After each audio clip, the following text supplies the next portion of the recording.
fidèle. Tu es l'Éternel des armées, le Dieu de mon salut. Celui qui s'est manifesté en moi, celui qui est venu vers moi. Ah, ce matin, mon âme veut te bénir en tout temps. Mon âme, je dis à mon âme, oh, ne regarde pas ce qui t'a tracassé.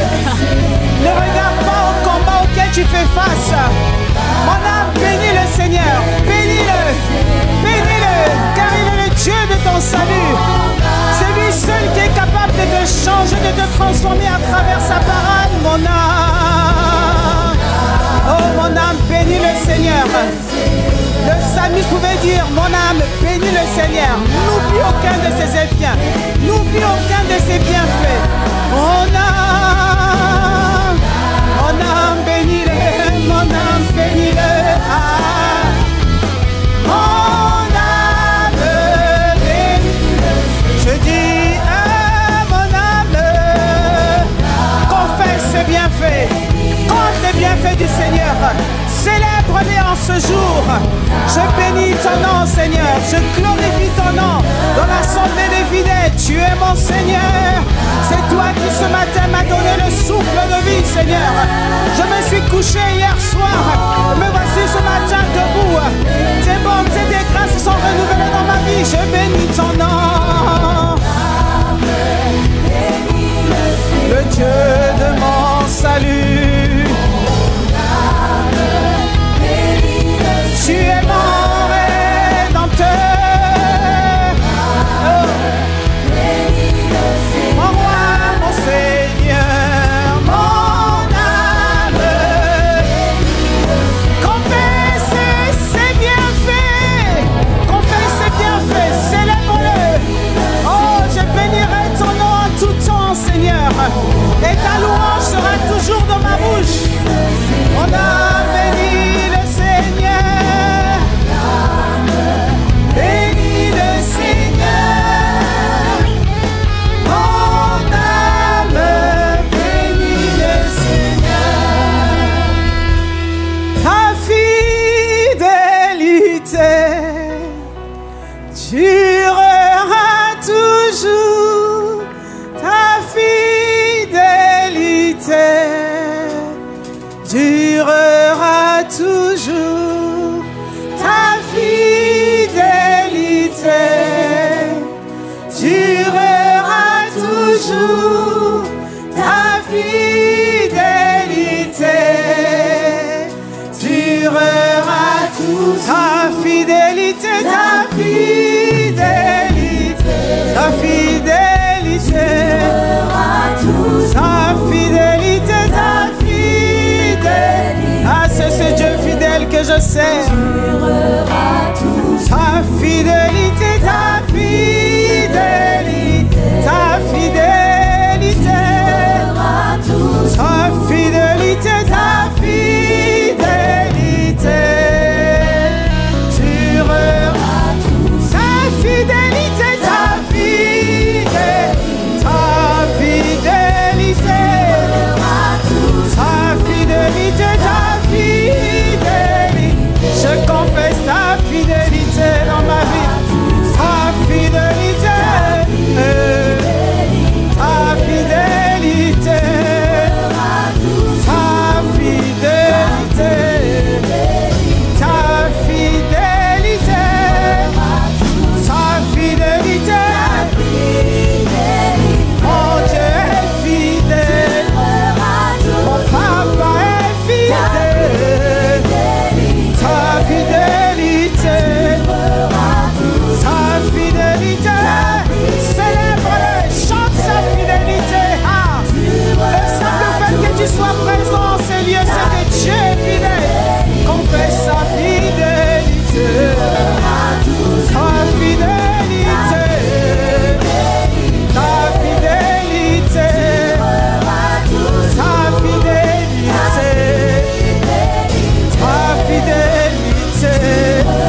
Ah, mon Jésus est fidèle. Ta fidélité. Ta fidélité. Seigneur, ta fidélité. Seigneur, nous confessons le Dieu fidèle que tu es. Ce matin, tu nous as emmenés dans ta maison. Oh, ce matin, ta joie inonde mon cœur. Je peux confesser tes bienfaits. Je déclare que tu es fidèle. Oh, ta fidélité. Seigneur, ta fidélité. Ah, ta fidélité. Ah, ta fidélité. Oh, elle durera toujours. Elle durera toujours. Ta fidélité. Ta fidélité. Laisse-moi chanter pour le roi. Laisse-moi chanter pour Jésus. Laisse-moi chanter pour mon papa. Laisse-moi chanter pour mon Seigneur. Car lui seul est fidèle. Oh, lui seul est fidèle. Oh, lui seul est fidèle. Seigneur, ta fidélité. Ta fidélité. Ta fidélité. Ah, ta fidélité. Ta fidélité. Seigneur, tu es fidèle. Tu nous as assemblés nombreux dans ta maison ce jour. Nous voulons proclamer, oh, tes bienfaits. Chanter en ton honneur. Car c'est la journée que tu as faite. Et elle est pour nous un sujet de joie, d'honneur, d'allégresse, d'action, de grâce. Reçois notre reconnaissance en ce jour. Reçois nos acclamations ce jour. Reçois nos cris de joie, nos cris de reconnaissance. Tu as tant fait dans nos vies. Tu as tant fait dans nos familles. Oh Seigneur, tu nous as sauvés, tu nous as guéris, tu nous as rachetés. Oh Dieu fidèle et étonnant. Tu ne changes jamais, tu es le même d'âge en âge. Reçois notre reconnaissance en ce lieu. Seigneur, merci pour ta présence. Nous sommes venus à ton rencontre. Grâce à ta fidélité ce matin. Parce que tu es un Dieu fidèle. Alors Seigneur, nous te supplions, parle à nos cœurs. Délivre-nous de l'ignorance. Sauve une âme qui était patiente ce matin. Nous promettons de faire en toute la gloire. Ah Seigneur, ta fidélité. Ta fidélité. Amen, amen. Est-ce que tu peux acclamer le Dieu fidèle? Lui seul est fidèle. Il est capable de changer la vie d'un homme, d'une femme en quelques instants, de zéro en héros. Est-ce que tu peux encore pousser des cris de joie? Je veux t'entendre ce matin, peuple de Dieu. Alléluia. Amen. À lui soit la gloire. À lui soit l'honneur. Est-ce que tu peux juste lever les mains vers le ciel? Tu dis Seigneur, merci. Quelle grâce de te connaître. Quelle grâce d'être appelé enfant de Dieu. Quelle grâce d'être dans l'assemblée des fidèles ce matin pour te célébrer. Infiniment reconnaissant. Reçois nos actions de grâce. Au nom de Jésus. Amen, amen, amen, amen, amen. Amen. Merci Seigneur. Merci les chants, que Dieu vous bénisse. Amen. Bonjour à tout le monde. Bienvenue dans la maison du Seigneur. Amen. J'espère que vous m'entendez. C'est bon? Alors, bienvenue dans sa maison, dans sa présence. Dieu est bon. Amen. Je ne sais pas pour toi, mais lorsque le dimanche s'approche, je suis tout excitée. Je dis, Seigneur, merci parce que tu vas encore me donner l'occasion de venir te célébrer. De chanter un cantique nouveau en ton honneur. Tu es un Dieu fidèle. Alléluia. Amen. Quelle grâce. Alors ce matin, je vais vous demander de prier pour moi, n'est-ce pas? Notre pasteur Yvon n'est pas là. Il est en déplacement. Il est en train de préparer la mission de Madagascar. Et donc, il vous salue, vous embrasse ce matin. Il dit, salut mon peuple, salut mes enfants dans la foi. Salut la famille Impact Centre Chrétien. Donc nous vous saluons, vous qui êtes connectés également, que Dieu vous bénisse là où vous êtes. Et donc il m'a donné cette lourde tâche de vous parler de la part du Seigneur. C'est très très lourd comme tâche, n'est-ce pas? Alors donc j'aimerais que tu puisses vraiment m'aider à prêcher ce matin. Donc en acclamant, en célébrant le Seigneur, en envoyant un Amen. Alléluia. Amen, amen, amen, amen. Gloire au Seigneur. Veuillez prendre place s'il vous plaît pour ceux qui le peuvent. Alléluia. Alors ce matin, j'ai vraiment un message, vraiment une exhortation à partager avec vous parce que lorsque le pasteur Yvon m'a demandé d'apporter la parole, honnêtement, il ne sait même pas de quoi je vais parler. Oh, quelle confiance! Il fut un temps où il me demandait « Envoie-moi ton message ». Alors j'ai tremblé moi-même, j'ai dit « Ouh là là là là, qu'est-ce que je vais faire ?» Évidemment, quand tu as envoyé le message, il y avait beaucoup de paragraphes qui étaient complètement barrés et tu devais refaire. Mais gloire au Seigneur parce que Dieu lui a donné la paix. Amen. C'est vraiment la paix dont il avait besoin. Et aujourd'hui, il peut me laisser librement vous parler. Et donc ce matin, je suis allée dans la parole de Dieu, dans la Bible. Et vous savez que la Bible est un livre vraiment riche en enseignements, riche en paroles, de sagesse, en paroles prophétiques.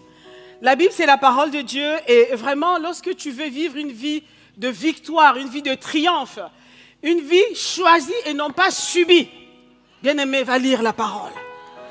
Il y a beaucoup de trésors dans la Bible. Amen. Alors, j'ai ramené ma grosse Bible ici. Je n'ai pas l'habitude de me balader avec. Je dis non, je vais ramener pour que vous puissiez me croire que moi aussi j'ai une Bible. Amen. Même si on a tout électronique, hein, je lis plus ma Bible électronique que ma Bible papier. Mais en tout cas, que le Seigneur soit loué. Alors, depuis 2 semaines, Pasteur Yvon nous a parlé de beaucoup de choses, hein, principalement depuis que nous sommes entrés ici à la Cité Royale. Le Seigneur a mis dans son cœur beaucoup de paroles. Nous avons entendu nouveau départ, amen. Nous avons entendu que c'est la nouvelle saison et que le Seigneur, faisant bien les choses, donc a fait coïncider notre arrivée à la Cité Royale pour commencer une nouvelle histoire. Et j'ai dit moi aussi, amen. J'ai dit, waouh Seigneur, donc en arrivant ici, il y a des choses que tu vas faire. Dieu a dit oui. Je vous emmène là sur des nouveaux chantiers. Amen. Sentiers, non pas des nouvelles choses, genre pour changer le passé, non. Je vais vous emmener sur des choses que j'avais déjà prévues pour vous. Vous savez que le Seigneur Dieu dit qu'il a prévu des choses pour nous, des bonnes choses, hein, afin que nous puissions les pratiquer. Tous les jours, lorsque tu te lèves, dis-toi que Dieu a prévu des bonnes choses pour toi. Aujourd'hui, c'est une belle journée, c'est une bonne journée, c'est une opportunité également de faire sa volonté, d'accomplir ses desseins. Alors, il y avait beaucoup de paroles, moi j'ai pris note, hein, et il a également rappelé qu'en fait, comme la parabole des vieilles outres, quand le Seigneur Jésus parlait à ses disciples, il dit qu'on ne met pas le vin nouveau dans les vieilles outres. Sinon, ces outres vont céder, vont se casser et on va perdre ce vin. Et vous savez comme moi que le symbole même du vin nouveau, le vin nouveau symbolise la présence du Saint-Esprit. C'est comme si le Seigneur disait que je suis sur le point de déverser sur vous une autre dose, une onction nouvelle, afin que vous soyez capables de faire des choses nouvelles. Amen. Alors moi, j'étais tout excitée. Je dis, Seigneur, dis-moi alors. Vous savez, quand le Seigneur parle comme ça, il ne donne pas tous les détails. Il ne va pas donner tous les détails. Alors moi, j'étais tout excitée. Je dis, Seigneur, qu'est-ce que tu es sur le point de faire? Il dit, je suis sur le point de faire toutes choses nouvelles. J'ai dit, Amen. Alors, parce que nous sommes dans cette thématique, le Seigneur m'a mis à cœur de vous partager une parole afin d'attirer notre attention. Peut-être que vous n'allez pas beaucoup m'aimer ce matin, mais je vous aime. Amen. On est ensemble. Et croyez-moi, lorsque le Seigneur vous parle, il me parle à moi également. Voilà, donc que personne ne se sente indexé. Le Seigneur parle à son Église. Alors, le Seigneur m'a donné cette parole pour attirer notre attention afin que personne ne soit laissé à terre, au carreau, n'est-ce pas? Vous savez, quand vous êtes sur la ligne de départ, il faut que tout le monde parte en même temps. Et c'est dans ce souci-là que le Seigneur veut préparer nos cœurs. Il veut que personne ne soit mis de côté. Et en même temps, avec ma propre expérience, j'ai appris que le Dieu que nous servons, c'est un Dieu qui est vraiment fidèle. Il ne veut que du bien dans nos vies. Dieu ne peut pas te prendre d'un niveau C pour te ramener à un niveau A ou moins A. Ce n'est pas ce Dieu-là que nous servons. Quand Dieu te prend ici, il t'emmène là. Amen. Dieu est celui qui élève ses enfants. Quel que soit le niveau où il te prend, il t'élève toujours. Parce qu'il a tellement de trésors à déverser dans ta vie, dans nos vies. Amen. Et moi, j'ai à l'idée vraiment juste l'histoire de Joseph. Joseph qui était entouré de ses frères. Vous savez, l'homme peut avoir tendance à te mettre bas, à t'enterrer, à t'écraser. Mais ce Dieu que nous servons n'est pas comme ça. Il n'est pas comme un homme. Il a dit, je ne suis pas un homme pour vous mentir. Alors je me souvenais donc dans la Bible l'histoire de Joseph avec ses frères de sang. Ce n'est pas juste des amis, des copains, mais ce sont vraiment ses frères. Qui l'ont pris un jour, ils l'ont jeté dans un puits. Ils l'ont pris à un niveau que son père l'avait mis. Et ils ont vu que leur papa Jacob, aimait tellement Joseph, ils l'ont presque enterré. Ils l'ont mis dans un puits. Et comme Dieu ne dort pas, Dieu est passé par là. Il a repris Joseph dans le puits. Il l'a sorti du puits. Il l'a emmené dans la maison de Potiphar. Vous voyez, déjà le niveau change. Hein? Tu étais en bas, il t'a emmené. Même étant esclave, tu as quand même changé de dimension. Il te sort du tombeau, il te ramène à la vie, mais tu es esclave de quelqu'un, c'est pas grave, c'est un processus. Amen. Il l'a emmené dans la maison de Potiphar, et dans la maison de Potiphar, il l'a emmené en prison. Et quand tu dis l'emmener, est-ce que c'est Dieu qui a emmené? C'est Dieu était à l'œuvre. Vous savez, il y a des expériences que tu peux vivre, tu sens juste que c'est Dieu qui est en train de contrôler toutes choses. C'est Dieu qui a la manette. Ce n'est pas lui qui t'emmène vraiment, mais il est en train d'emmener quelque part. Dieu passe toujours par un processus pour te faire comprendre certaines vérités. Amen. Et Joseph avait besoin de passer par ces étapes-là. Il l'a emmené en prison. On pourrait dire, mais la prison, Joseph, mais il est devenu prisonnier. Mais là-bas, en prison, Joseph a changé de dimension. Il est devenu le chef des prisonniers. Bien aimé, au lieu d'esclave, chef des prisonniers. Même si c'est en prison, chef des prisonniers, c'est une petite promotion. Amen. Il a changé de dimension. Ça, c'est Dieu qui est à l'œuvre. Alléluia, acclame le Seigneur. Peut-être que Dieu parle à quelqu'un ici. C'est ce Dieu que nous connaissons. Chef de prisonnier. Ensuite, Dieu l'enlève de la prison, l'emmène au palais. Ah, ça, c'est la dimension que nous aimons, le palais. Le palais. Il arrive au palais et Dieu ne s'arrête pas là. Après le palais, Dieu le met sur le trône. Acclame le Seigneur. Le Seigneur parle à quelqu'un. C'est ton histoire ce matin. Alléluia. Il est ce Dieu qui l'élève. Il est ce Dieu qui élève. C'est pour ça que quand il dit nouvelle dimension, c'est qu'il est sur le point de faire des choses qui vont nous éblouir. Alors ce matin, le Seigneur veut nous parler et il m'a emmené vers le livre de Luc, chapitre 18, versets 9 à 14. Une histoire un peu particulière, une parabole. Jésus parlait beaucoup par les paraboles et à travers les paraboles, il distillait des vérités bibliques. C'était des illustrations pour enseigner ceux qui l'écoutaient en ce temps-là. Alors, je vais lire ce passage dans le livre de Luc, chapitre 18, versets 9 à 14.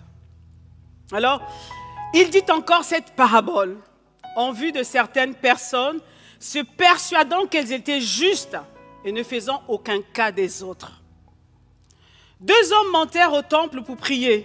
L'un était pharisien et l'autre publicain.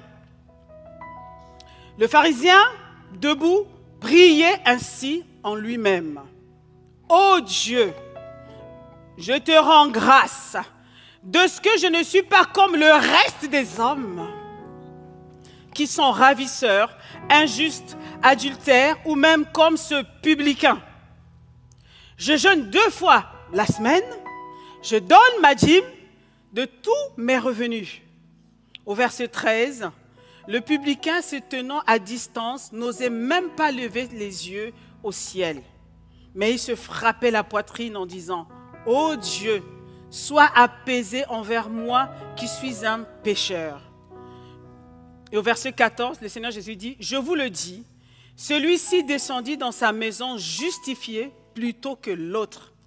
Car quiconque se lève sera abaissé, et celui qui s'abaisse sera élevé. » Amen. Que le Seigneur bénisse sa parole.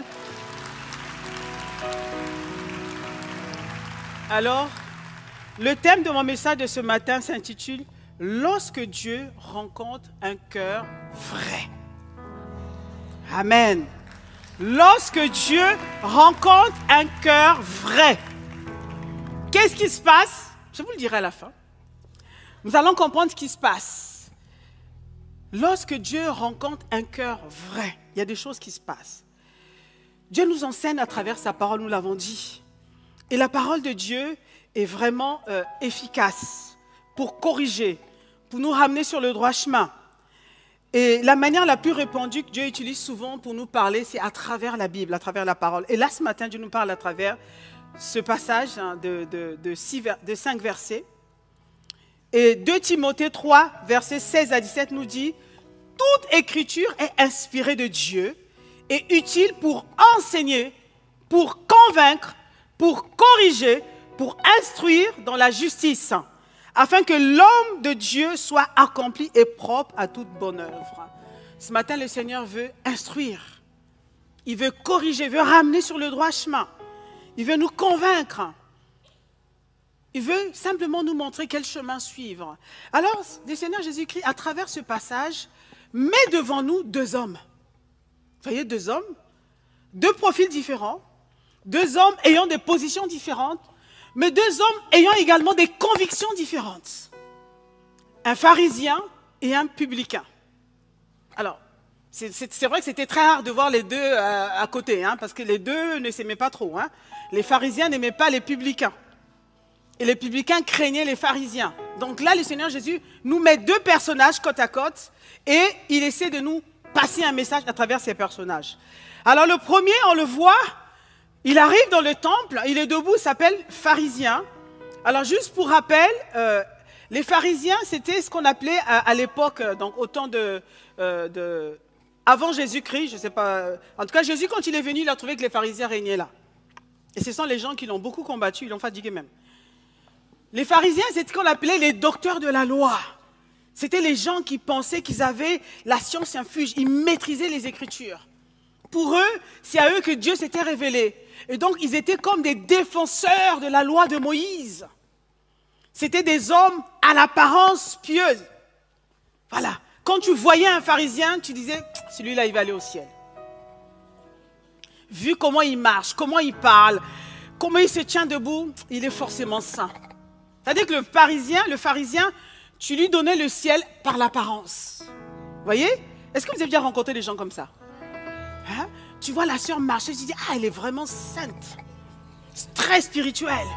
Et toi-même, tu vois ta vie, tu dis, Seigneur, oh, moi, ma vie, là, vraiment, est-ce que je connais Dieu? Hein? Tu as déjà vu quelqu'un prier, tu dis, Seigneur, oh, aide-moi, Seigneur, apprends-moi à prier. Tellement que tu es impressionné par la prière qui sort de la bouche de cette personne. Ça vous est déjà arrivé? Moi, ça m'est déjà arrivé. Impressionné. Alors, je ne dis pas que cette personne est pharisienne. Non, c'est pas ça. Je dis, c'est juste pour faire la similitude. Un pharisien, c'était quelqu'un de notable, de respectable. C'était une certaine classe. Même dans le milieu juif, ils disaient qu'ils étaient comme mis à part. Ils n'étaient pas comme les autres. C'est pour ça que, naturellement, on voit ce pharisien arriver dans le temple. Il dit, je ne suis pas comme... Je ne suis pas comme qui? Je ne suis pas comme qui? Je ne suis pas comme ce publicain. Il se compare déjà. Il est rempli d'assurance. Il dit, oh Dieu, voilà, je te rappelle juste au cas où tu ne savais pas, je donne ma dîme régulièrement. Je jeûne 2 fois par semaine. Toi, tu jeûnes combien de fois par semaine? Moi, si je jeûne beaucoup, c'est que j'ai pris mon jeûne du mois, et encore. Le gars, il rappelle à Dieu comment il est pieux. Il vient devant le Seigneur et il ose dire à Dieu, mais est-ce que tu sais que... Il ne sait pas que Dieu est omniscient. Donc, il lui rappelle, est-ce que tu sais que moi, je jeûne 2 fois par semaine, je donne ma dîme, je ne suis pas comme ce publicain. Et à côté, on a un homme qui a l'air mais vraiment brisé, malheureux. Il faut savoir que les publicains, alors, c'était des employés subalternes.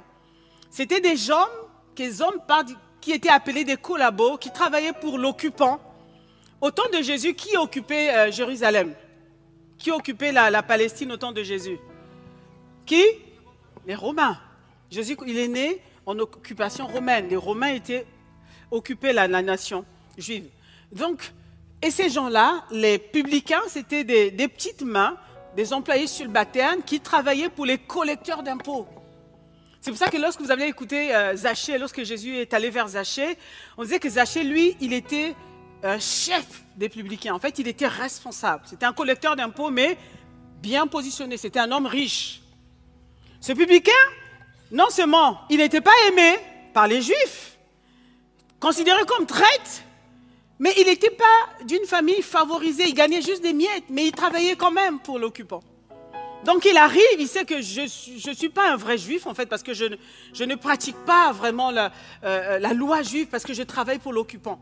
Et là, ce qui est frappant, c'est qu'il arrive, il reconnaît sa condition.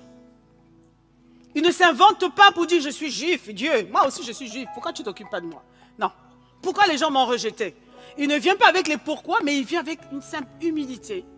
Et il commence à frapper sa poitrine, il dit Seigneur, je suis malheureux en fait, tu vois.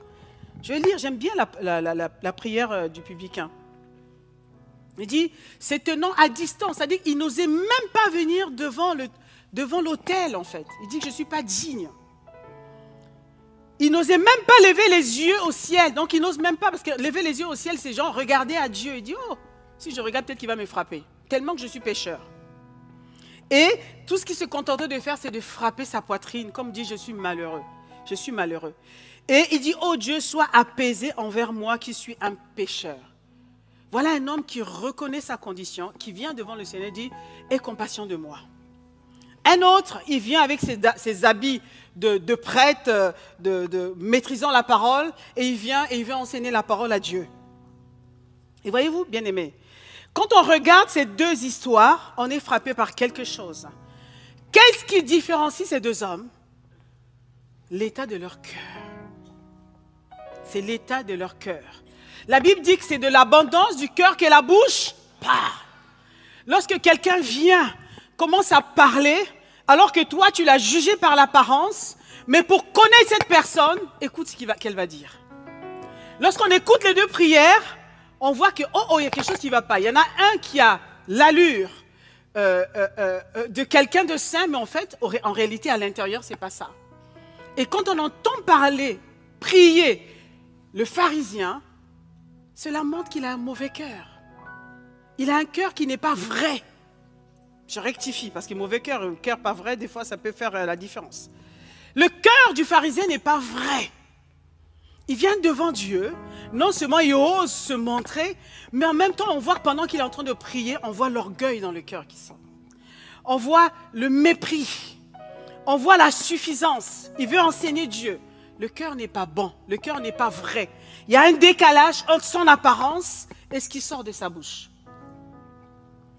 Le pharisien est caractérisé par un cœur faux. Il est faux. Il veut montrer que c'est moi qui connais la parole, je maîtrise Dieu, mais lorsqu'il parle, on ne voit rien de Dieu dans sa bouche. Amen.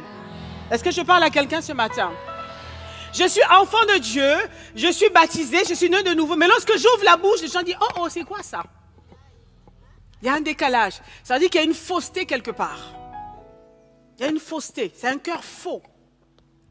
Et concernant le cœur faux, la Bible nous dit dans Zacharie chapitre 8, verset 17, le Seigneur nous dit, par la bouche de son serviteur, donc le prophète Zacharie, que nul en son cœur ne pense le mal contre son prochain.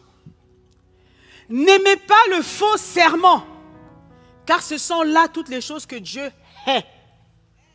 Dieu en horreur la fausseté, les faux semblants, le faux cœur. Un cœur faux peut disqualifier un homme. Un cœur faux peut faire en sorte que Dieu se détourne de ta prière. Un cœur faux peut faire en sorte que Dieu n'est pas content en fait. Il dit, mais qu'est-ce que j'entends comme ça? Ce qui caractérisait le cœur du pharisien, c'est que son cœur était faux. Un cœur faux, c'est celui qui médite le mal, qui se cache pour parler mal des autres, qui distille un venin dans un milieu. Une personne à l'apparence pieuse, mais derrière, elle critique, elle calomnie, elle casse les autres. Mauvaise attitude, manque de pardon, commérage, se sent supérieur aux autres, manque de compassion, manque d'amour. C'est ce qui caractérise un cœur faux. Bien-aimés, faisons attention. Parce que des fois, nous prenons des choses pour acquis ou par légèreté. Mais tout ce que nous posons comme acte, Dieu voit. De la même manière, nous pouvons l'honorer en donnant nos dîmes et nos offrandes, en chantant pour lui, Mais lorsqu'au quotidien, tu ne considères pas le bien-aimé qui est à côté de toi. Tu fais en sorte, lorsque tu te sens mal, tu contamines l'autre. Tu lui racontes des choses qui polluent son âme. Ça, c'est avoir un cœur faux, un cœur méchant, un cœur que Dieu hait. Parce qu'il y a les gens, quand ils vont mal, ils vont commencer à mal parler des autres. Sauf que tu parles mal des gens autour de toi, tu ne sais pas que tu es en train de les piquer. Il y a des gens qui sont, qui sont faibles dans la foi. L'Église est une grande famille. Dieu nous a pris de partout. C'est une grande classe où nous venons tous tels que nous sommes. C'est la seule maison où on dit, venez tel que vous êtes. Jésus pouvait dire à la foule, venez à moi, vous tous qui êtes chargés et fatigués. Il faut savoir que l'église est remplie de gens chargés et fatigués. Lorsque quelqu'un met son pied ici, des fois il vient avec toutes sortes de problèmes. Il vient chercher Dieu. Il a besoin d'une parole de réconfort. Il a besoin d'être construit. Il a besoin d'être relevé. Il a besoin d'être établi. Il a besoin de connaître son identité. Voilà ce qu'il vient chercher dans la maison de Dieu.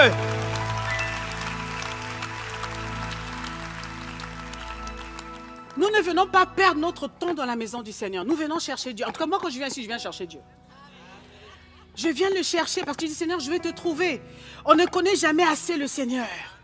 On a besoin d'avoir plus de lui. Donc, tous les dimanches, nous venons charger nos batteries.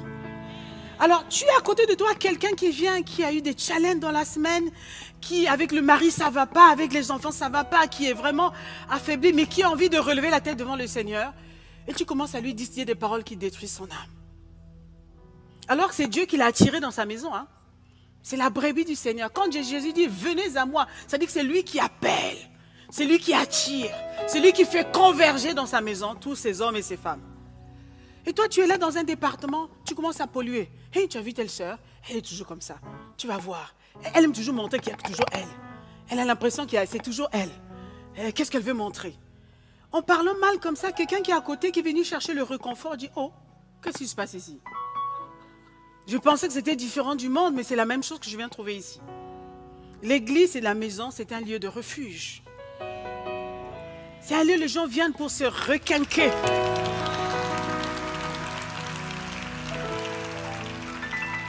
Alors, quand tu ne vas pas bien, crie à Dieu. Si tu veux, isole-toi. Tu peux dire toute forme de parole à Dieu. Dieu préfère, le Seigneur préfère que tu le parles à lui. Tu dis, Seigneur, je ne suis pas content. Seigneur, tu n'es pas bien. Seigneur, tu n'es pas juste. Tu as le droit de dire ça à Dieu, parce qu'il est ton Père. Tu peux dire toutes sortes de paroles au Seigneur, mais attention, à qui tu veux dire des paroles négatives? Parce que ces personnes qui viennent, elles ont besoin du réconfort.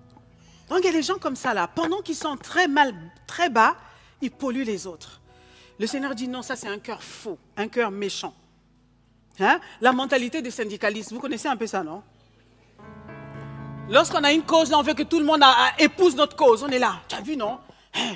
On va montrer. Viens avec moi, tu vas voir. Hein? On va faire bloc ici, on va voir. Hein? Moi, aujourd'hui, je ne vais pas servir. Viens avec moi. Maman, c'est quoi le problème? Tu es venu avec quelqu'un ici. Bien-aimé, ayons la crainte de Dieu. Le Seigneur dit que si tu fais du mal à un seul petit, c'est à moi que tu fais du mal. Lorsque tu détruis la vie d'un seul petit, c'est comme si c'est à Dieu que tu t'attaques. Parce que c'est une âme pour laquelle il est mort à la croix. Amen. Alors, prenons soin les uns les autres. Quand tu ne vas pas bien, va pleurer devant le Seigneur. Et quand tu as fini de pleurer, reviens maintenant t'asseoir à côté de ta sœur. Si elle te demande qu'est-ce qui va, tu dis tout va bien. Amen. Ça, c'est un langage de foi. Un langage qui va encourager l'autre. Tout va bien dans le Seigneur, tout va bien. Amen. Alors bien aimé, si ton cœur a tendance à vaciller, a tendance à devenir faux, ce matin, le Seigneur t'interpelle. Prends la résolution de te repentir. Relève-toi. Prends le droit chemin. Le Seigneur a dit nouveau départ. Nouveau départ. Nous voulons être soudés là. On est là sur les starting blocks là, tous ensemble, à vos marques. Nouveau départ. Et moi, dans le nouveau départ, je regarde autour de moi. Je ne veux pas que quelqu'un reste. Amen. Il est encore temps de se ressaisir. Il est encore temps de prendre la bonne position. Il est encore temps de prendre les bonnes résolutions. Parce que Dieu a dit, nouveau départ. Nous allons tous aller. Amen. Nous irons tous à destination. Donc nous vivons comme un peuple, comme une armée. Ensemble, soudés. nouveau départ. En tout cas, si tu ne veilles pas sur toi, je verrai sur toi. Je regarderai comment tu te comportes. Alléluia. Heureusement, le Seigneur nous a donné, lorsqu'on fait une course de fond, on a droit à avoir 2 faux départs. Mais le 3e, tu es éliminé. Donc, si tu as fait un faux pas le dimanche dernier, ressaisis-toi. Tu dis, il me reste qu'un essai. Amen. Parce qu'à un moment donné, nous allons décoller. Nous allons partir. Amen. Nouveau départ. Nous allons tous partir. Amen. Alors, vraiment, je t'en supplie ce matin. Je t'en supplie. Ne sois pas comme ces hommes et ces femmes pour lesquels Jésus, lorsqu'il parlait en parabole, disait que arrivera un temps où certains vont dire, Seigneur, n'avons-nous pas chassé les démons en ton nom? N'avons-nous pas prophétisé en ton nom? Je voulais que je lise le passage, c'est Matthieu 7, verset 21 à 23. C'est une vérité, hein? Vous savez, Jésus, il ne disait pas les choses par hasard. Il savait que ce jour-là va arriver. Il y a des gens, soi-disant, qui servaient le Seigneur, mais ce jour-là, Jésus va leur donner une réponse particulière. Je vais lire, ceux qui me disent, Seigneur, Seigneur, n'entreront pas tous dans le royaume des cieux. Mais c'est celui-là seul qui fait la volonté de mon Père qui est dans les cieux. Plusieurs me diront ce jour-là, Seigneur, Seigneur, n'avons-nous pas prophétisé par ton nom? N'avons-nous pas chassé les démons par ton nom? N'avons-nous pas fait beaucoup de miracles par ton nom? Et oui, on peut faire chasser les démons au nom de Jésus. Les démons partent des corps. On peut prophétiser au nom du Seigneur. Les gens reçoivent les paroles de prophétie. On peut faire les miracles au nom de Jésus. Les gens sont guéris. Les miracles sont constatés, validés par les hommes. Alors, verset 23, je leur dirai ouvertement, je ne vous ai jamais connus. Waouh! Retirez-vous de moi, vous qui commettez l'iniquité. Voilà ce qui disqualifie l'homme, l'iniquité. Alors j'ai dit, Seigneur, mais s'il y a une incohérence quelque part, est-ce que ces hommes ont chassé les démons? Oui, Jésus dit, oui, ils ont chassé les démons. Est-ce qu'ils ont guéri les malades? Oui. Voilà, mais pourquoi qu'est-ce que Jésus leur reproche exactement? Il dit, vous qui commettez l'iniquité, c'est-à-dire qu'à chaque fois que tu sers le Seigneur et tu viens avec ton agenda personnel, tu te disqualifies devant le Seigneur. Lorsque tu sers Dieu, tu dois être dans la même lignée que lui. Même positionnement, même pensée, même motivation. Tu le sers lui, tu ne te sers pas toi. Amen. Tu sers le Seigneur, tu ne te sers pas de lui. Alors j'ai dit, mais Seigneur, mais pourquoi tu as laissé ces hommes chasser les... Moi j'ai dit, Seigneur, mais quand le Seigneur parle des fois, j'ai dit, ah, vous savez, moi, quand je lis la parole, je parle avec le Seigneur. J'ai dit, Seigneur, il y a une incohérence là. Comment tu peux laisser quelqu'un qui n'est pas avec toi chasser les démons en ton nom et les démons partent? Hein, c'est incohérent. Généralement, si quelqu'un n'est pas avec toi, ben, tu dis non, les démons ne partiront pas. Le Seigneur ici nous montre quelque part son cœur de miséricorde et sa patience. Amen. Dieu est très patient envers ses enfants. Dieu est très patient envers nous. Lorsqu'il nous appelle et que nous ne sommes pas au point, Dieu ne nous chasse pas. Dieu nous laisse autour de lui. Et vous allez voir la vie de Jésus, c'était tout le temps comme ça. Il y avait beaucoup de gens, des fausses gens qui étaient autour de lui. Mais Jésus ne les chassait pas. Jésus les laissait le côtoyer. Premièrement, c'était les pharisiens qui passaient leur temps à mettre les pots de banane sur les chemins de Jésus. Jésus continuait à enseigner. Après, ils venaient, soi-disant, docteurs de la loi, mais en fait, ils venaient pour piéger Jésus. Dans le cœur faux, c'est toujours comme ça. Tu as les apparences, derrière, tu as d'autres motivations. Et Jésus les laissait agir, Jésus les laissait faire. Et ce qui m'a aussi frappé, c'est que parmi les disciples de Jésus, il avait quelqu'un qu'on appelait Judas. Tu dis, Seigneur, mais c'est incohérent quand même. Est-ce que Jésus savait que Judas était faux dans son cœur? Oui. Jésus le savait, parce qu'il est omniscient, il savait, il connaissait toutes choses. Ça ne l'a pas empêché de laisser Judas autour de lui. De lui confier sa caisse. Alors certains disent qu'il piquait. Moi, je n'ai pas vu dans la Bible, c'est écrit qu'il piquait dans la caisse. Mais en tout cas, il avait la caisse. Quelqu'un qui était avare, qui avait une relation un peu bizarre avec l'argent, tu lui confies ta caisse. Non, ouais, je ne pourrais jamais faire ça. Si c'est que tu es bizarre, et en plus, je sais que tu es traître, jamais de la vie. Je vais te chasser tout de suite. Pardon, je reste une femme. Hein? Femme de Dieu, mais femme d'abord. Amen. On est des humains. Quand tu sais que quelqu'un est traître, tu ne vas pas le laisser sillonner autour de toi. Mais Jésus a laissé Judas. Pourquoi il a laissé Judas? Le cœur de miséricorde, le Seigneur laisse toujours une seconde chance à quelqu'un. Dieu ne chasse personne. Il te laisse toujours l'opportunité de pouvoir changer de vie, changer de cœur. Dieu laisse à tous ses enfants, à tous ceux qui le suivent, l'opportunité de changer de direction, de suivre sa direction. Et donc, Judas était là, il avait l'opportunité de changer. Et je regarde encore plusieurs fois dans la parole de Dieu, Dieu le Père a également fait la même chose. Vous vous rappelez avec Caïn? Il va dire à Caïn une fois, vous connaissez Caïn, non?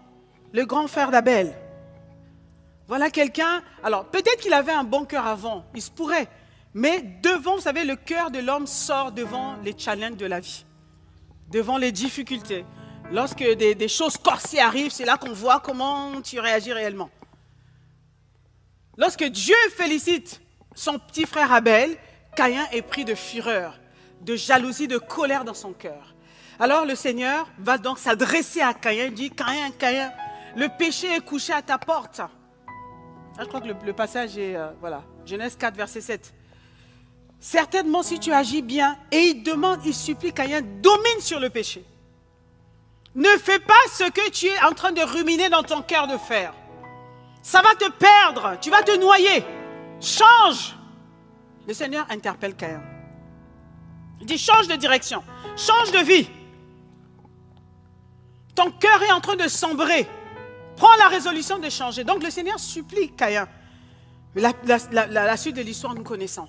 Caïn n'a pas suivi la parole de Dieu et il s'est perdu. Il a tué son frère et le sang de son frère commençait à réclamer vengeance, justice. Vous connaissez le bazar que ça a apporté dans la lignée des enfants de Adam et Ève.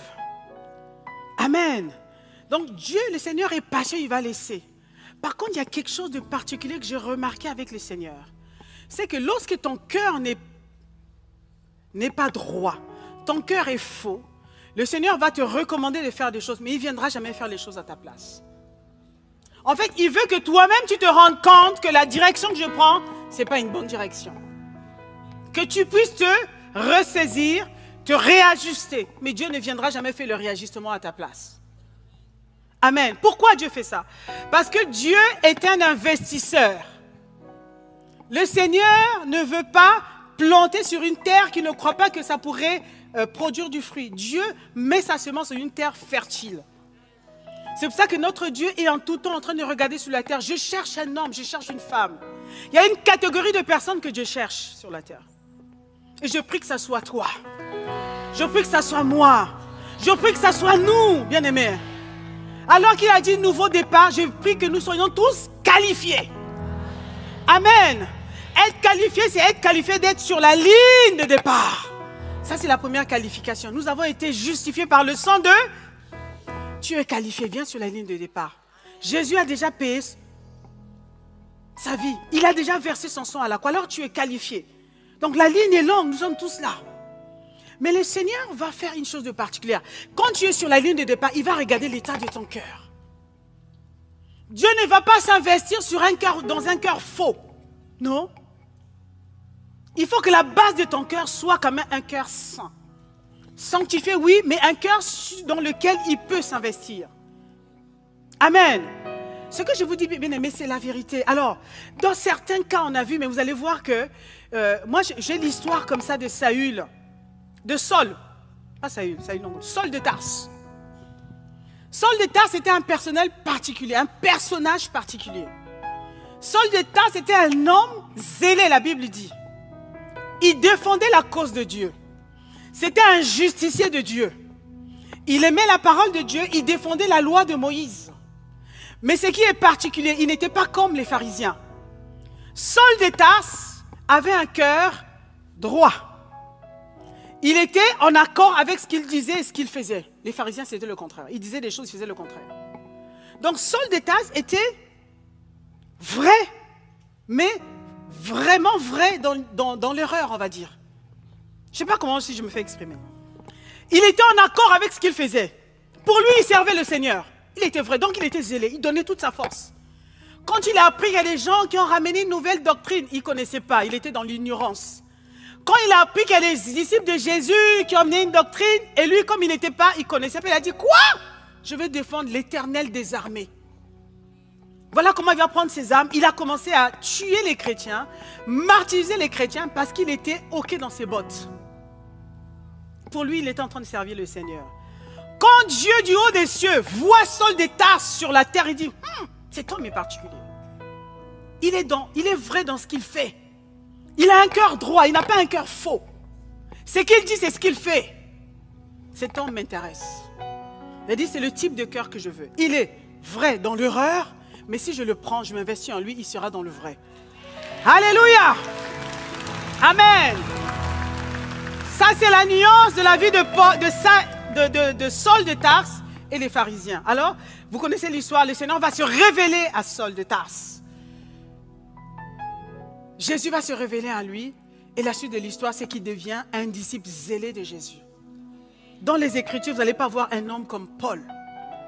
Paul était particulier. Il a écrit beaucoup d'épîtres, beaucoup d'enseignements. Il a eu beaucoup de révélations. Il n'a pas été physiquement avec Jésus, mais il a eu reçu le téléchargement de l'Esprit de Jésus. Tellement il était OK avec Dieu. Vous voyez, c'est un homme qui avait un seul cœur. Il n'était pas double, il n'était pas fourbe, il était vrai avec lui-même. Et quand Dieu trouve un cœur vrai, c'est comme ça. Dieu est touché et il a envie de s'investir dans ce cœur. Amen. Il était vrai dans l'erreur. Vous voyez, il était dans l'erreur. Dieu dit, ça vaut la peine de s'investir dans cet homme. Les pharisiens étaient faux. Ils n'étaient pas dans la vérité. Dieu a dit, bon, eux là, s'ils saisissent, c'est bien. S'ils ne saisissent pas, c'est leur problème. La même chose va se passer avec les deux hommes qui étaient à la croix avec Jésus. Les deux prisonniers, crucifiés à la croix avec Jésus. Alors, il y en a un qui entend les autres en train de s'agiter au sol, par terre, qu'on appelle sur la terre. Les autres en train de crier sur Jésus, insulter Jésus. Et il va dire, lui aussi va se mêler de ça. Il va commencer à dire, n'es-tu pas le Christ? Sauve-toi toi-même et sauve-nous. Il y en a un qui dit, il commence à se moquer de Jésus. Il a commencé à injurier Jésus. Et le deuxième prisonnier va dire, toi aussi tais-toi. Nous on se connaît, on est des vrais bandits ici. C'est quoi ton problème? Cet homme n'a rien fait. Nous au moins on a tué les gens. Lui il n'a rien fait, vous voyez? Cet homme était clair. Il disait la vérité. Écoute ce qu'il va dire. Moi j'aimerais bien lire ce passage. Luc chapitre 23 verset 40. Luc 23 verset 40. Mais l'autre le reprenait, donc il reprend son ami, il disait, ne crains-tu pas Dieu? Vous voyez, un voyou, un bandit qui dit, ne crains-tu pas Dieu? C'est le cœur, hein? Toi qui subis la même condamnation, nous avons été condamnés. Toi, tu ne peux pas craindre Dieu. Pour nous, c'est justice. Car nous recevons ce qu'on a mérité. Nos crimes, nous avons la récompense. Mais celui-là n'a rien fait de mal. Waouh! Quel cœur! Et il dit à Jésus, souviens-toi de moi quand tu viendras dans ton royaume. Amen. Et ce gars reçoit le salut instantanément. Gloire à Jésus. Bien-aimé, j'ai appris quelque chose. Ne jugez pas les gens par l'apparence. Même un vrai voyou, un vrai bandit peut avoir un cœur qui peut donner envie à Dieu d'agir dans sa vie. C'est-à-dire, à un moment donné, c'est pour ça que nous serons surpris de voir certaines personnes au ciel. J'ai parlé à un frère là, disant que tu sais, le président de tel pays, je ne vais pas citer, pas avoir des palabres. Le président de tel pays, le gars était un vrai sanguinaire, il tuait les gens. Mais le gars, vers ces derniers temps, il a accepté Jésus. Vous voyez, il a accepté Jésus, il a fait appel avec Jésus. Et les gens qui étaient autour de lui avant qu'il ne meure, il a entonné un chant. Un jour de joie quand Jésus m'a sauvé. Il confessait. Et on nous a dit que le gars, il est parti au ciel. Et le frère qui était à côté m'a dit, celui-là, si je le vois au ciel, je ne rentre pas là-bas.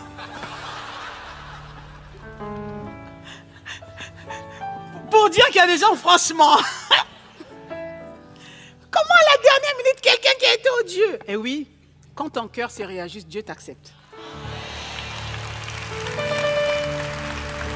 C'est pour ça que Dieu est patient. Le Seigneur se dit, même à la dernière minute, quelque chose peut se passer dans la vie d'un homme. Malheureusement, Judas s'est auto-condamné, il s'est exclu de cette grâce.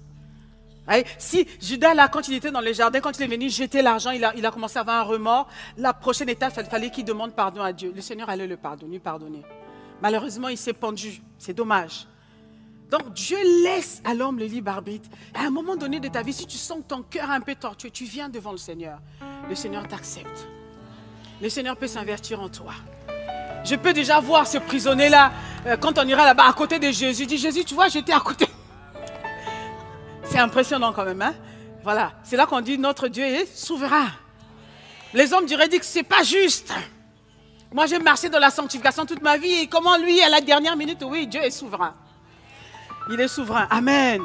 Et donc, voilà comment, lorsque quelqu'un a un cœur droit devant le ciel, pas droit, mais un cœur qui n'est pas double, vous voyez, un cœur qui n'est pas fourbe, un cœur qui n'est pas faux, Dieu prend plaisir à ce cœur-là. Dieu veut rencontrer ce cœur. Lorsque Dieu rencontre un cœur vrai, qu'est-ce qu'il fait? Il s'investit dans ce cœur. Il déverse ses grâces dans ce cœur. Amen. Son plan, son amour, il déverse dans la vie de cette personne. Surtout, cette personne devient le point de référence à partir duquel Dieu veut bâtir. Dieu veut commencer une nouvelle génération d'hommes et de femmes. Amen. C'est maintenant que j'ai compris cela en lisant ce passage. Je dis, Seigneur, tu veux faire quelque chose de nouveau. Parce que le nouveau départ, ça veut dire qu'il y a de nouvelles personnes que tu veux que nous puissions également tirer. Amen. Mais Dieu a besoin de notre cœur, bien-aimé. Le grand travail du Seigneur, le grand deal que Dieu a avec l'homme, c'est le cœur. Dieu ne sait pas travailler avec les gens qui ont le cœur faux. Il ne sait pas. Il a besoin des gens qui ont un cœur droit, un cœur vrai. Un cœur vrai. Amen. Lorsque tu as un cœur vrai, alors Dieu est ému. Dieu est ému de compassion. Il est rempli d'amour. Dieu dit qu'à partir de cet homme, je veux faire du bien à plusieurs générations.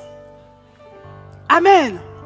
À partir de toi, je vais bénir plusieurs générations.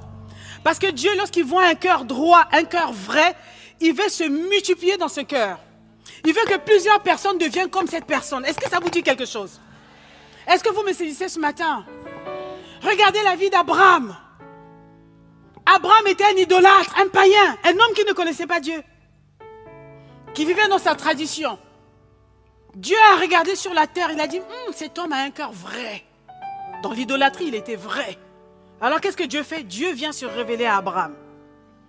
Dieu vient se révéler à Abraham et il se manifeste dans la vie d'Abraham qui ne le connaissait pas, qui était certainement dans le péché, mais il était vrai. Est-ce que vous saisissez quelque chose? Dieu vient se révéler et Dieu, qu'est-ce qu'il fait? Il tisse une alliance avec Abraham. Et Abraham devient Abraham, le père d'une multitude. Et à partir d'Abraham, Abraham devient le Dieu d'Abraham, d'Isaac et de Jacob. Le Dieu d'alliance. Amen. Est-ce que tu veux être, à partir de ta vie, être un homme et une femme d'alliance avec Dieu? Oh, moi j'ai hâte. Tellement de malédictions dans la famille dans laquelle je suis né. Tellement de sorcellerie. Moi je veux qu'à partir de moi, Dieu commence une nouvelle lignée de bénédiction. Alléluia. C'est la résolution que j'ai prise. J'ai dit, Seigneur, il y a tellement de choses compliquées qui se sont passées derrière. J'ai vu tellement de choses bizarres. J'ai dit, Seigneur, je veux faire alliance avec toi. Je sois le maillon, le premier maillon par lequel tu vas commencer. Maintenant, tu déroules une nouvelle génération de bénédiction. Alléluia.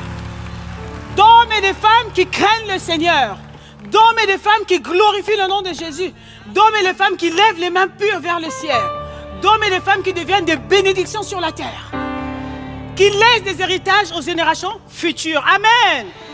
Abraham est devenu le Dieu, est devenu l'alliance. Et nous sommes, on dit souvent, nous sommes des descendants d'Abraham. Mais Dieu, le Seigneur, va faire encore plus. Lorsqu'il va rencontrer, là maintenant je parle de ceux qui ont le cœur vrai. Lorsqu'il va rencontrer un autre homme qu'il appelle David. Bien aimé, nous connaissons, vous savez, la Bible est remplie de mystères. Tellement de bonnes choses. Dieu rencontre David et Dieu fait alliance avec David. Il regarde David, c'était un jeune homme perdu dans la brousse qui avait toute forme de raison pour ne pas avoir un cœur vrai. Vous savez, il y a des choses que vous faites, tu dis que c'est légitime en fait. Ouais. Les gens m'ont tellement fait des crasses, m'ont tellement fait du mal, que vraiment, là, je me blinde, comme les gens disent, je me blinde. Il n'y a plus personne qui vient me faire du mal. Ils vont voir. Je vais me venger. Quand j'aurai un peu d'argent, je vais leur montrer. David n'était pas dans ses revendications. Dieu regarde quelqu'un chez qui l'injustice est venue tomber comme ça. Un enfant rejeté, abandonné, meurtri dans son âme. Normalement, il devait être meurtri. Dieu regarde le cœur. Non, il n'y a rien de tout ça. Il n'y a pas d'amertume. Il n'y a pas le ressentiment. Il n'y a pas la colère. Et Dieu appelle David l'homme selon mon... Waouh! Abraham avait un cœur vrai, mais David, Dieu l'appelle. C'est le seul homme dans la parole de Dieu que Dieu va appeler l'homme selon mon cœur. Dieu est impressionné. Il dit, je n'ai jamais vu un cœur comme ça sur la terre. Sinon mon propre cœur. Alors je vais appeler ce gamin l'homme selon mon cœur. Bien aimé, c'est impressionnant. Lisez la vie de David. Lisez les psaumes. Étudiez la vie de David. Vous savez, quand vous voulez vous aspirer à devenir quelqu'un d'autre, vous voulez ressembler à une personne, lisez sa vie. L'homme selon le cœur. Alors, le Seigneur va faire quelque chose de fort. Le plan de rédemption de Dieu était déjà préparé avant la fondation du monde. Le plan de rédemption existait. Quand Dieu va rencontrer David, il dit, ah, maintenant je vais dérouler mon plan. David va devenir l'ancêtre de Jésus. Dieu va dire, le Christ va naître de la descendance de David. Waouh! Est-ce un hasard? Non. Quand Dieu rencontre un cœur vrai, lorsque Dieu rencontre un cœur vrai, il va tirer le meilleur de ce cœur. Il va s'investir. Amen. Est-ce que je parle à quelqu'un ce matin? Est-ce que tu reçois quelque chose ce matin? Bien-aimés, nous sommes dans la nouvelle saison. Oh, oh, oh, oh. Nouveau départ, nouvelle saison. Mettez-nous à part. Mettons-nous à part. Examinons nos cœurs. Quel type de cœur as-tu? Quel type de cœur aspires-tu à avoir? Moi, j'ai dit, Seigneur, je vais avoir ton cœur. Amen. Je vais avoir ton cœur. Parce que si je n'ai pas ton cœur, alors je risque d'être disqualifié. Je risque d'être disqualifié. Lucifer avait un cœur faux. Alors, je ne sais pas si c'est depuis le départ. Je pense peut-être que oui. Vous savez, le cœur ne sort pas comme ça du jour au lendemain. Sauf que lui-même ne se rendait pas compte que son cœur était faux. Il ne se rendait pas compte.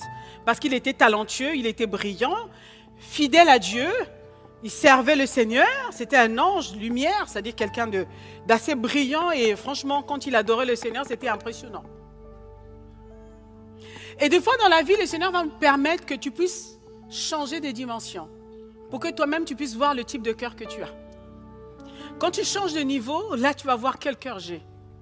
Il a donné un peu plus de responsabilité à Lucifer. Le vrai cœur de Lucifer a commencé à se faire voir. Il a commencé à se faire voir. L'orgueil, la suffisance, le coup d'état dans le cœur. Alors le Seigneur n'a pas tardé. Le Seigneur l'a jeté, l'a rejeté, l'a précipité sur la terre. Il a été viré du ciel à cause de l'état de son cœur. Un homme peut être disqualifié à cause de l'état de son cœur. Bien-aimé, où en es-tu aujourd'hui? Où en es-tu aujourd'hui? Le Seigneur a besoin de ton cœur. Le Seigneur veut saisir ton cœur. Le Seigneur veut se servir de toi. Où est-ce que tu en es? Est-ce que tu disposes ton cœur pour qu'il puisse, lui, se déverser dans ton cœur? C'est la question qu'il te pose ce matin. Nouvelle saison, nouveau départ. Où est-ce que nous en sommes avec le Seigneur? Est-ce que tu veux prendre la résolution de regarder de l'avant? Tu dis, Seigneur, travaille dans mon cœur.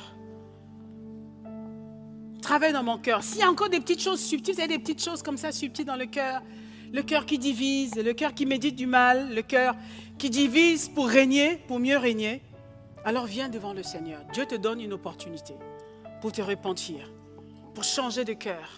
Parce que c'est un peuple qu'il a appelé. Dieu n'appelle pas un homme, il appelle un peuple. Il a dit, la moisson est grande, il y a peu d'ouvriers.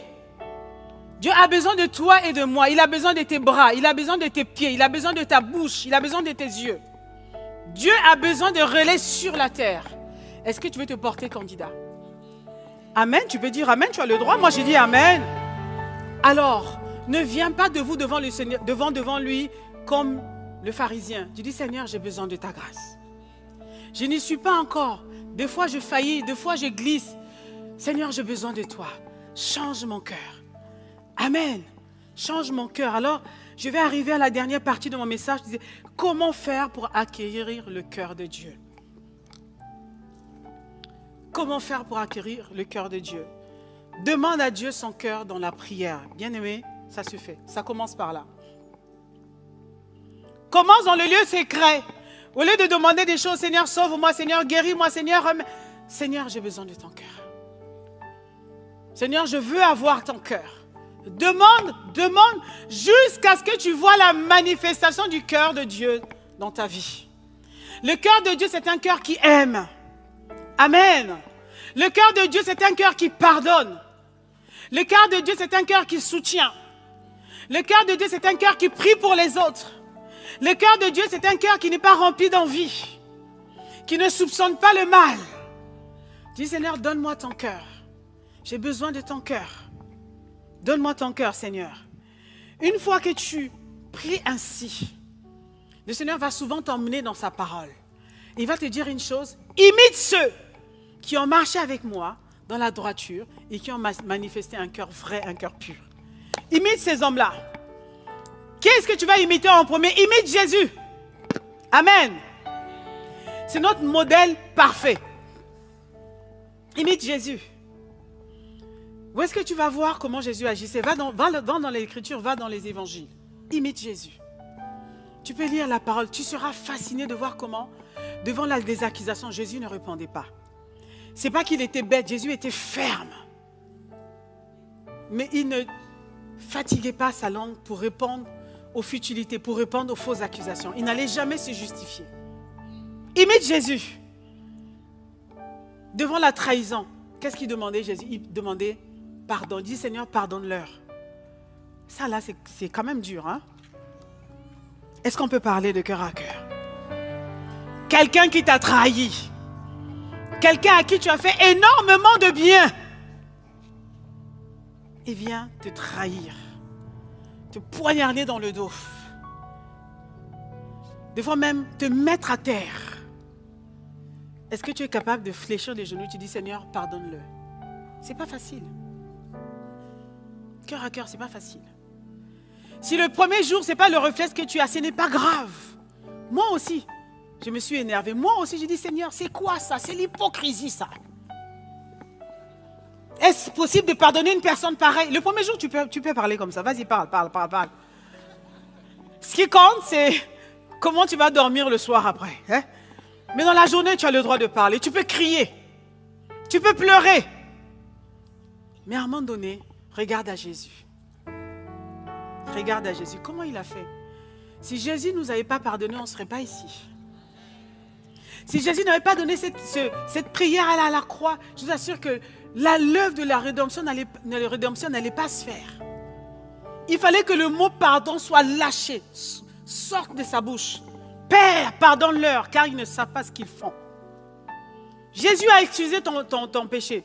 Jésus a excusé notre égarement. Il a dit, Seigneur, pardonne-leur. Ils sont dans l'ignorance. Ça, c'est l'exemple que nous devons faire. Alors, c'est dur. Ça a coûté. Pour que Jésus arrive à dire, Père, pardonne-leur, il a fallu qu'il passe toute une nuit à prier. Bien aimé, c'est pour ça que prier devant le Seigneur, c'est le point de départ. Lorsque Dieu te fortifie dans le lieu secret, en priant, en invoquant son nom, Seigneur, donne-moi la force. De moi-même, je ne peux pas. Je ne dis pas, Seigneur, ça fait 10 ans que je suis converti. Seigneur, je te sers. Non, je dis, Seigneur, de moi-même, je ne peux pas. Ça, c'est avoir un cœur vrai. Seigneur, je n'y arriverai pas. De moi, de mes forces, je n'y arrive pas. Alors, j'ai besoin de ton secours. Jésus a crié dans le jardin, Père, viens à mon secours. Parce que ce qu'il attendait était tough, était dur. Et c'est ce qui a permis après que sur la croix, alors qu'il agonisait, tu vois quelqu'un en train d'agonir, la première chose qui va venir à l'esprit, Père, pardonne-leur. Si Jésus l'a fait, c'est que toi, tu peux le faire. Moi, je peux le faire. Amen. Tu peux pardonner à quiconque. Tu peux libérer quiconque. Si Jésus l'a fait, c'est que nous sommes capables de le faire également. Bien aimé, le pardon est capital. Le pardon est une puissance qui libère. Ça libère premièrement ton cœur, bien aimé. La personne qui t'a fait du mal continue son chemin. Il continue à se pavaner, à te montrer encore comment il est bien vivant. Deux fois dans le secret, tu as envie, Seigneur, mais les gens comme ça, ils doivent disparaître de la terre. J'ai déjà prié comme ça une fois. Et j'ai demandé pardon à Dieu après. Je ne suis pas restée comme ça. Mais oui, parce que vous voyez des gens, des fois, ils sont méchants. Tu dis, Seigneur, comment ils peuvent vivre? Et puis ils vivent des fois longtemps. Bon, faut pas dire pasteur Maud, alors on dirait qu'elle est bizarre un peu là. Non, on est ensemble, n'est-ce pas?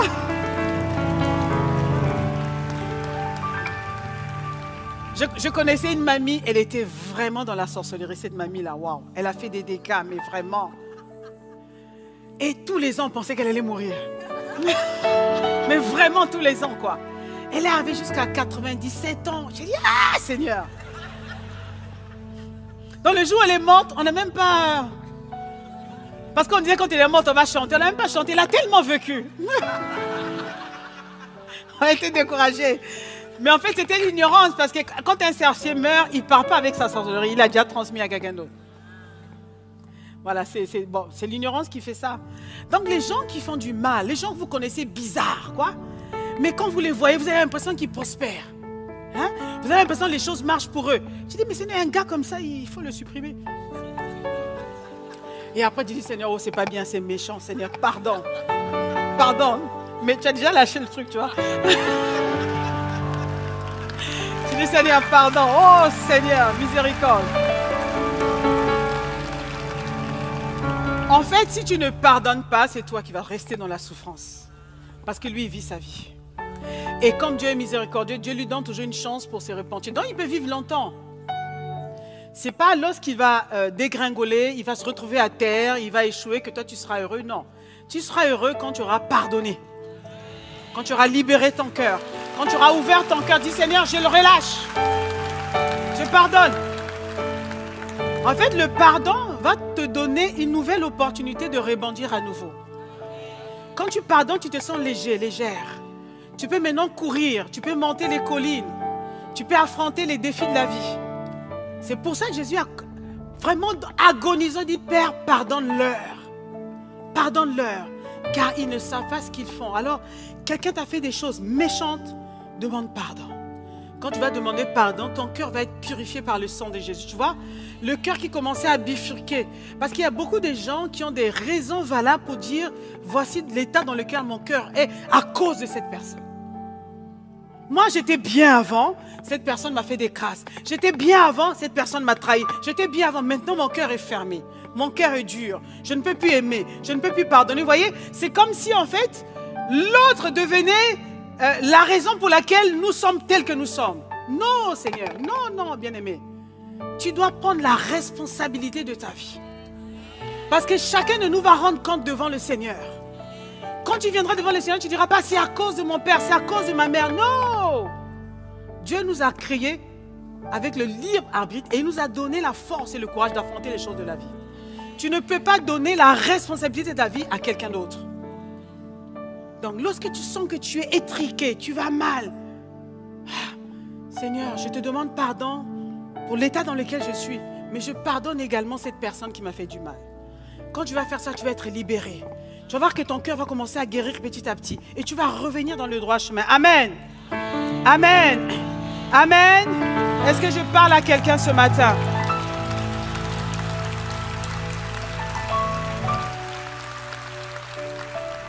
En tout cas, si le Seigneur nous donne cette parole, c'est que vraiment il est sur le point de faire des grandes choses. Mais il veut que personne ne se disqualifie. Amen. Alors, imite Jésus devant l'adversité. Imite également, regarde la vie de David. Vous voyez, moi je prends les hommes que Dieu a choisis comme ça. L'homme, c'est l'homme en cœur. Ça veut dire que David avait quelque chose. David avait compris des choses que nous n'avons pas compris. Donc, imite sa vie. Si tu n'as pas la révélation, parce que Dieu peut te donner également la révélation du cœur de David. Si tu n'as pas la révélation, imite. Imite. Qu'est-ce que tu vas imiter? Imite les choses bonnes que David a faites. Parce que lui aussi, il a fait des choses pas terribles. Amen. Hein, j'ai dit imiter les bonnes choses. Il ne faut pas aller prendre la femme d'autrui. Tu dis, on m'a dit d'imiter David. Non, non, non. Pas ça. En fait, les mauvaises expériences des héros de la foi, des hommes et des femmes qui ont marché avec Dieu, c'est pour nous que Dieu permet que ça soit écrit dans le livre.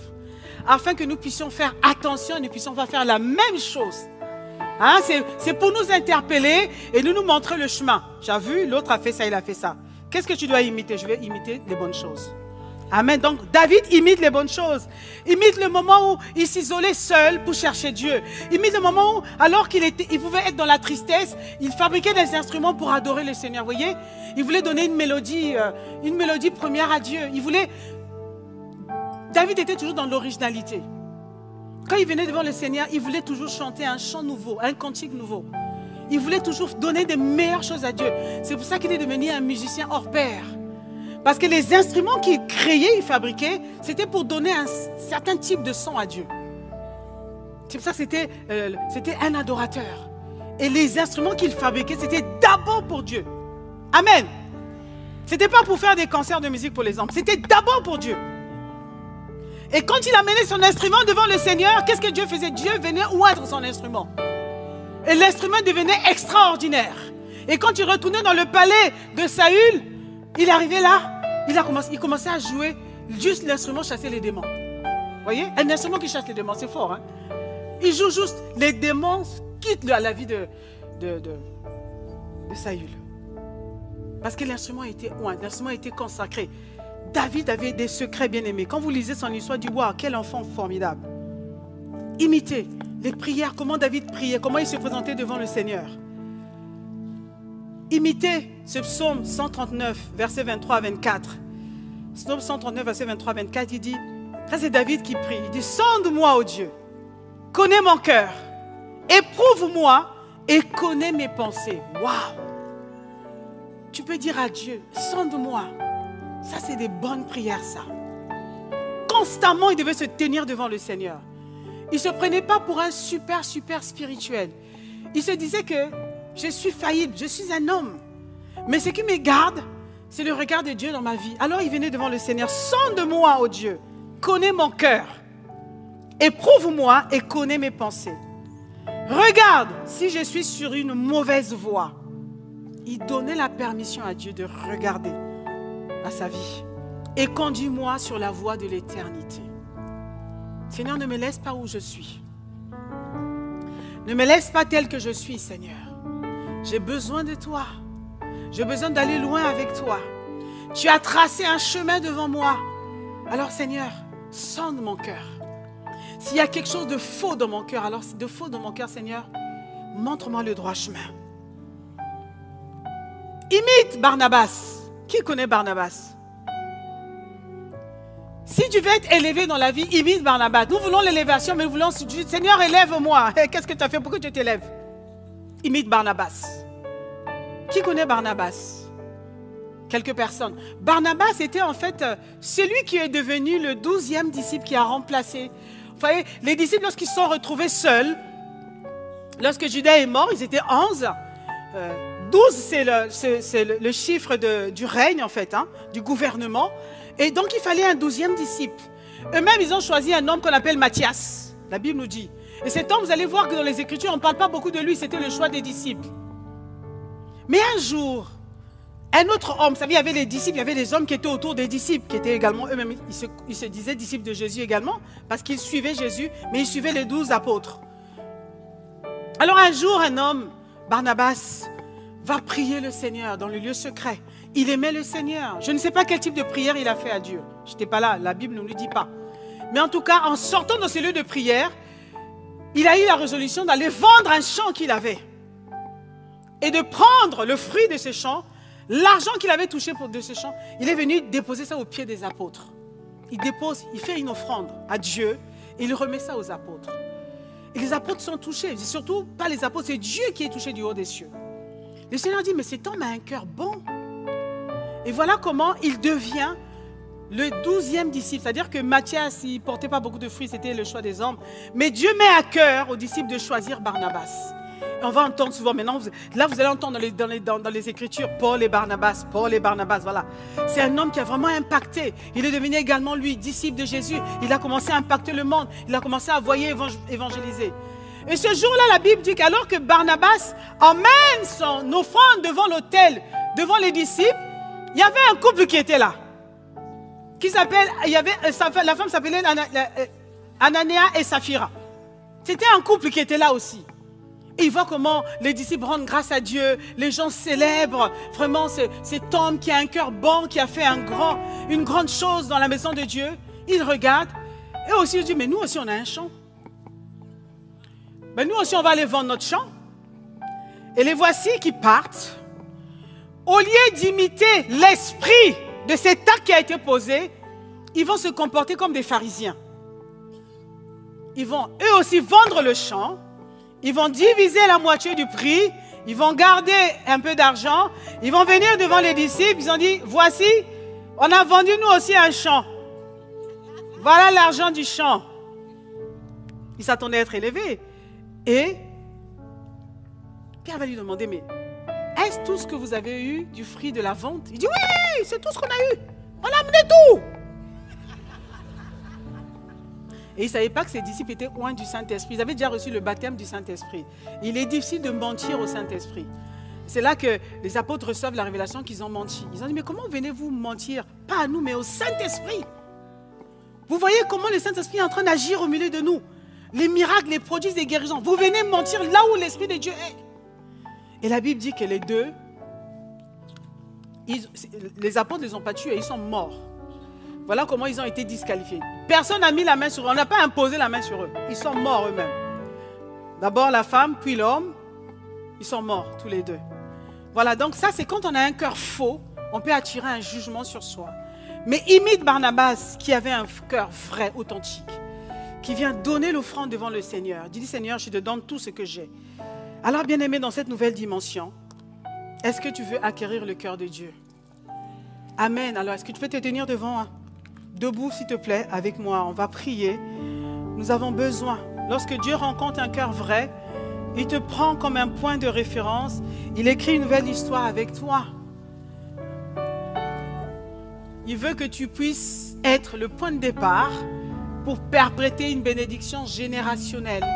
En fait, c'est ce que le Seigneur est sur le point de faire à travers cette grande famille que nous sommes. Quand il dit que voilà, c'est le point de départ, je vais faire les choses nouvelles, il y aura une multiplication de grâce dans ce pays. Des hommes et des femmes qui vont s'identifier au Seigneur. Des hommes et des femmes qui vont apprendre à prioriser leur relation avec le Seigneur. Qui vont apprendre à prioriser le cœur de Dieu en eux. Alors, nous allons vivre une multiplication d'âmes. Nous serons dépassés. Parce qu'il y a beaucoup d'âmes qui attendent dehors. Mais Dieu veut se saisir d'un peuple qui a un cœur droit. Un cœur vrai. Alors nous allons prier, bien-aimés. Nous allons implorer la grâce de Dieu. Alléluia. Nous allons vraiment soupirer après lui. Prends ma vie, transforme-la, prends mon cœur et change-le, mon esprit, et change-le, et change-le, fais-le. Seigneur, telle est ma prière, être saint, telle est ma prière, être saint, c'est mon désir, telle est ma prière, être saint, c'est ce que tu veux pour moi. Pour moi, telle est ma prière, être saint, telle est ma prière, être saint, c'est mon désir.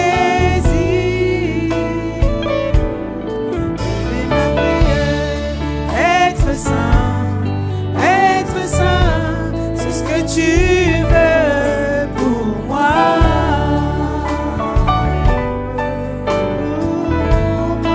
Prends ma vie, bien-aimé, à travers ces chants, tu peux juste soupirer devant le Seigneur. Dis, Seigneur, transforme ma vie. Prends mon cœur tel que je suis. Restaure-le.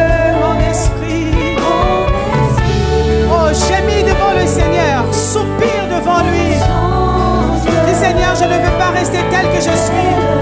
Fais-le, fais-le, Seigneur.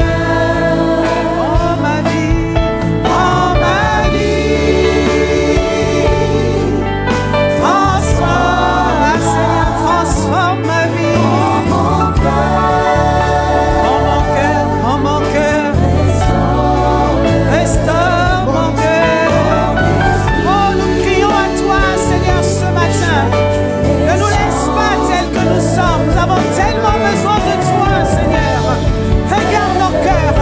Nous venons à toi, tels que nous sommes. Alors, Seigneur, prends ma vie, prends ma vie. Prends ma vie, Seigneur. Ne laisse pas mon frère tel qu'il est. Ne laisse pas ma soeur telle qu'elle est, Seigneur. Oh, prends ma vie, Seigneur. Je te donne ma vie. Je vais être changé. Je vais être transformé, Seigneur. Je crie à toi, oh Seigneur. Ne me laisse pas, après toutes ces années, avoir marché avec toi, et perdre ma vie, perdre l'éternité. Je t'en supplie. Oh, viens changer mon cœur, viens changer ma vie. Oh, je crie à toi, prends ma vie, prends ma vie. Je soupire après toi, après toi. Supplication. Oh, nous te supplions, Seigneur. Mon esprit, échange. Fais-le, fais-le, Seigneur. Fais-le, fais-le, fais-le. Te supplions, supplions. Fais-le, fais-le, fais-le, fais-le.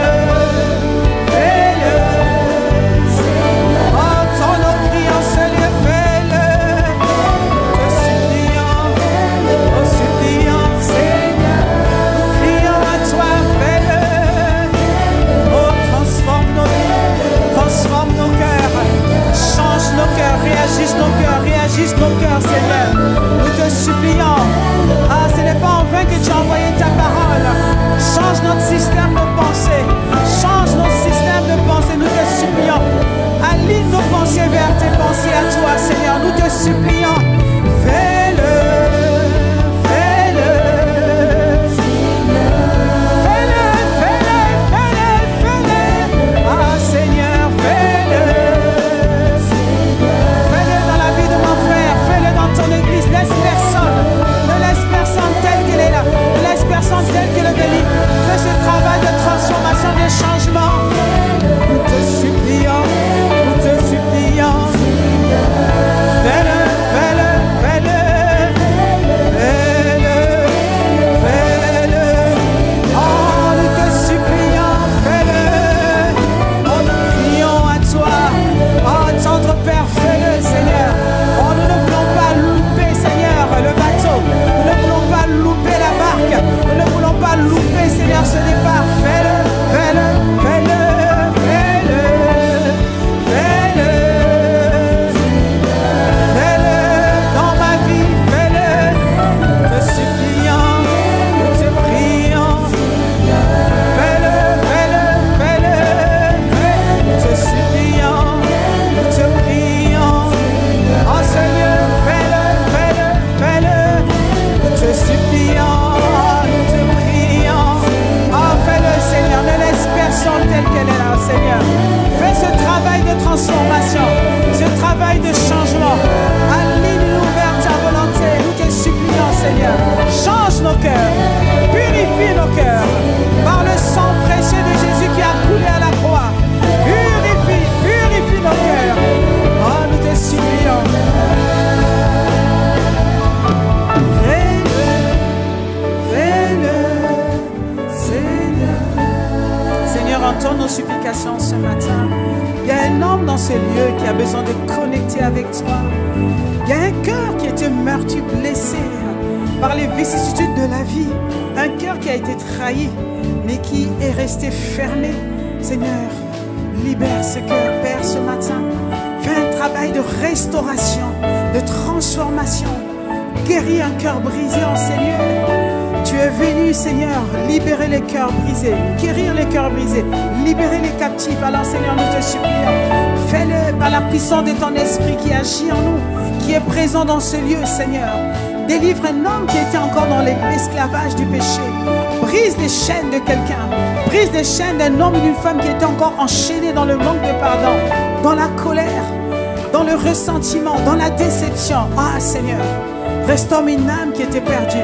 Apporte ta parole, Seigneur. Apporte, Seigneur, un baume nouveau dans un cœur en ces lieux. Nous te bénissons, Père, fais-le. Au-delà de ce que nous pouvons te demander en ces lieux, par ton Saint-Esprit qui agit. L'Esprit de Dieu est puissant, il est capable de libérer un cœur. Seigneur, de ramollir un cœur qui s'était endurci, Seigneur. Fais-le, Père, nous te supplions. Oh, nous promettons de te rendre la gloire, la grâce, parce que c'est toi qui nous appelles comme un seul peuple. Alors, Seigneur, nous ne voulons pas qu'un seul de tes enfants, connectés au son de ta voix ce matin, où présence et le puisse se perdre. Ton sang n'a pas été versé à la croix en vain. Tu nous appelles tous comme un seul peuple, un seul homme. Et tu veux nous emmener à destination. Alors nous te supplions, transforme nos vies, change nos cœurs, redresse-nous, change nos mentalités. Fais-le, Seigneur, nous te supplions. Pendant que nous sommes en train de prier, je vais lancer cet appel à quelqu'un qui peut-être est là pour la première fois, pour la énième fois, mais qui n'a jamais eu l'occasion de se réconcilier avec Dieu. Alors je vais simplement, là où tu es, tu lèves la main, tu vas prier après moi. Lève juste la main, tu fermes les yeux alors que tous nos yeux sont fermés, les têtes baissées. Lève la main, c'est pas pour moi que tu lèves la main. Lève la main vers le ciel, tu dis Seigneur, me voici. J'ai besoin de te connaître, j'ai besoin d'être réconcilié avec toi. Il n'est jamais trop tard avec le Seigneur, mais surtout, la Bible dit, lorsque tu entends sa voix, n'endurcis pas ton cœur. Tu ne sais pas de quoi sera fait le lendemain. Il y en a qui ont espéré arriver le lendemain, mais qui, ce matin, le souffle de vie les a quittés. Et ils sont partis sans se réconcilier avec Dieu. Bien-aimés, la vie que nous vivons sur cette terre ne s'arrête pas là. Il y a une éternité qui nous attend. Mais ceux qui rentreront dans cette éternité, c'est ceux qui seront réconciliés avec Dieu le Père à travers la mort et la résurrection de Jésus. Alors ce matin, le Seigneur te donne encore l'opportunité de te réconcilier avec lui. Lève les mains vers le ciel, tu dis Seigneur, me voici. Alors tu vas faire cette prière de tout ton cœur, t'adressant à Dieu, non pas à ton voisin, mais à Dieu. Là, c'est une histoire entre Dieu et toi ce matin. Regarde à lui, lève les mains, tu vas répéter après moi, Seigneur Jésus, me voici Seigneur, tel que je suis. Je viens devant toi, avec toute forme de limitation, avec tous les fardeaux que j'ai portés jusqu'à présent. Je viens devant toi. Je veux te connaître. Je te donne ma vie. Change ma vie. Change mon cœur. Transforme-moi. Tu as dit dans ta parole, si tu crois au Seigneur Jésus, si tu confesses de ta bouche qu'il est mort et ressuscité, si tu crois que Dieu le Père l'a ressuscité d'entre les morts, alors tu seras sauvé. Ce matin, je confesse, Jésus, tu es le Fils de Dieu. Je crois que tu es mort à la croix pour moi. Je crois que Dieu le Père t'a ressuscité d'entre les morts. Alors je t'accepte aujourd'hui. Que ton sang me purifie, purifie mon cœur, purifie ma vie, me lave aujourd'hui. Merci Seigneur de ce que tu m'acceptes. Merci Seigneur de ce que tu fais de moi, enfant de Dieu, aujourd'hui. Merci Seigneur de ce que tu me fais entrer dans la bergerie aujourd'hui. Au nom de Jésus. Amen. Amen, amen, amen. On peut acclamer le Seigneur. Bien-aimé, si tu as fait cette prière pour la première fois aujourd'hui, tu peux venir devant. Viens devant, j'aimerais te voir et je vais encore moi-même prier pour toi. Viens, ne sois pas intimidé. Aujourd'hui, c'est vraiment un nouveau départ pour toi là. C'est un nouveau départ. C'est le jour où Dieu s'investit dans ta vie. Alors viens. Il veut t'accueillir tel que tu es. Viens, viens devant. Je vais te recommander à la grâce de Dieu. Je vais prier pour toi. Bien-aimé, il fait un temps moi aussi j'ai fait cette prière. Et ma vie n'a plus jamais été la même. Dieu a changé ma vie. Il a transformé ma vie. Il a réécrit l'histoire de ma vie. Il m'a sauvé. Il a guéri mon âme qui était brisée, blessée. Il m'a donné une destinée. Il m'a donné une histoire. Alléluia. Il veut le faire avec vous ce